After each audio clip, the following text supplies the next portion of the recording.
আমার পাঞ্জাবি কোথায়? জামাই এটা কিন্তু আমরা গেট দেবো। 10,000 টাকার 1 টাকাও যদি কম হয় আমরা কিন্তু গেট ছাড়তাম না। 10,000 টাকা নিবি? আমার জামাইয়ের মাসিক ইনকামই তো 10,000 টাকা। 10,000 টাকায় তোর লয়ে যাবি কেন? ওরে বাপ রে, বিয়া না হইতে এখনই জামাই হয়ে গেছে, এত দরদ। তোর জামাই কি চাকরি করে রে? আমার জামাই একটা অফিসে পিয়নের চাকরি করে। আমাকে কি গাড়ি দিয়ে যাচ্ছে? গাড়ি দিয়ে যাবো মানে? তুই কি পাগল হয়ে গেছিস? গাড়ি দিয়ে গেলে তো ঝামেলা হয়ে যাবে। একটা কাজ করি, রিক্সা ডাক দে। আরে রিক্সা! আরে দুলা ভাই আসছে, দুলা ভাই কষ্ট করে গেট ধরছি। 10,000 টাকার 1 টাকাও কম দিলে গেট ছাড়তাম না। এই সামান্য গেটের জন্য 10,000 টাকা? এত টাকা দিতে পারবো না। যদি 5,000 টাকা হয় তাহলে বলেন।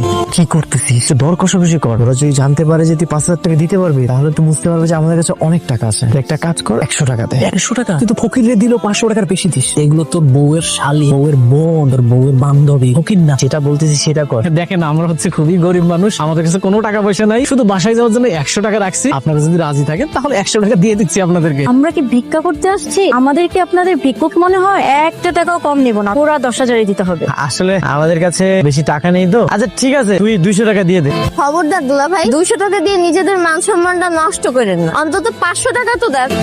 মাশাআল্লাহ, তোমার অনেক সুন্দর লাগতেছে। আপনারা অনেক সুন্দর লাগতেছে। আপনার জন্য একটা জিনিস আনছিলাম, কি লইছো? আপনার হাতে একটু দিবেন?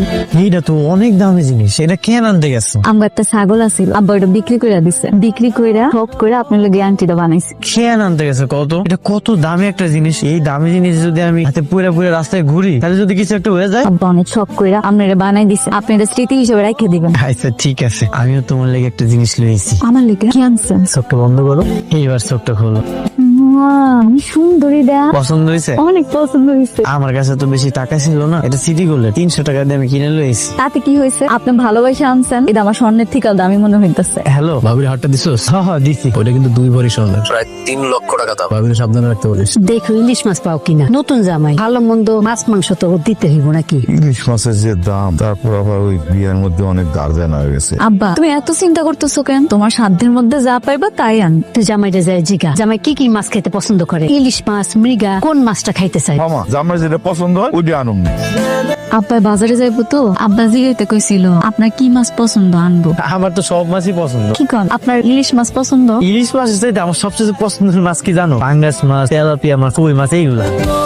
এটা তুমি কোন জায়গায় নিয়েছো? এটা তো জামা কাপড়ের দাম অনেক বেশি, অনেক দামি। আমার কাছে এত টাকা পয়সা নেই। আরে আমি জানি। এই আপনি সেমে না সেদিন ড্রেস স্টাইল দিয়ে গেছিলেন? হ হ আমি। আপনি কি ড্রেস কিনতে আসেন নাকি শুধু ট্রায়াল দিতে আসেন? সব সময় এসে যে ড্রেস ভাত নষ্ট করে দেয়, কেনার সামর্থ্য আছে? আপনি কাস্টমারের লগে এমনি কথা বলতেছেন কেন? সুন্দরভাবে কথা বল। কাস্টমার কে? কাস্টমার ভাই ওরা দেখি কাস্টমার মনে হয়? কাস্টমার তারাই যারা কিনতে আসে। আপনি কেমনে জানলেন যে ওনার কাছে টাকা নেই? ওই দেখি দেখি কত টাকা আছে। 200 টাকা নিয়ে আসছে এই জিনিস কিনতে। আপনার কাছে কোনো টাকা আছে? কোনো টাকা পয়সা নাই। তোরা কি এই জায়গায় চুরি করতে আসছিস নাকি? ভাই